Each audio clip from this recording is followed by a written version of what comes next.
আজকে আপনাদের সামনে একটি নতুন ভিডিও নিয়ে হাজির হয়েছি। আজকে আপনাদেরকে দেখাবো কিভাবে ফিঙ্গার অ্যাক্টিভ করবেন। তো চলুন ভিডিওটি দীর্ঘায়িত না করে শুরু করি। আমি এখানে ফিঙ্গারও দিতে পারবো এবং কার্ডও পাঞ্চ করতে পারবো। তো আমি একটি ফিঙ্গার দিয়ে দেখাচ্ছি। তো এই ফিঙ্গারের জন্য আইডি লাগবে। তো এই আইডিটি আমি দিয়ে নিতেছি।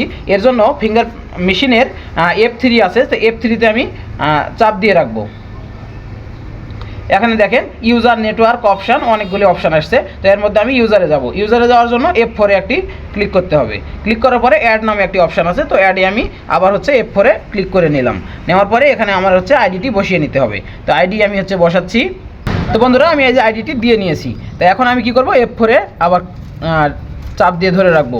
ধরে রাখার পরে এই যে দেখা আছে এফপিতে ফিঙ্গার, তারপরে কার্ড, তার নিচে কার্ড আর ফিঙ্গার দুটো একসঙ্গে দেওয়া যাবে।